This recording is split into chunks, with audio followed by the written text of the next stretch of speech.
SRP has done so much for my classroom over the past 4 years. It has made my classroom grow from scissors, tape, paper, to these non-consumable materials that the kids wouldn't have an opportunity to experience otherwise. We have a number of employees here that are specialists in electricity and in water, so we try to utilize their talents to help us build curriculum that's effective to teachers and meets the standards that they're teaching.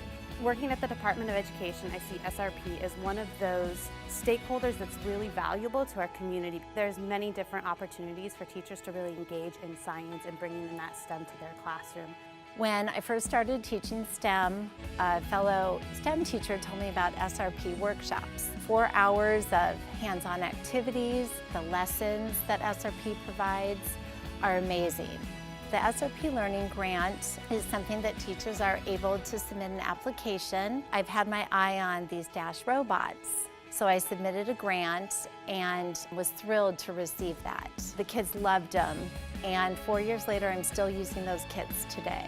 The stories I hear from teachers about what they're able to accomplish and how the learning has improved in their classroom, that's really the success story that matters to us.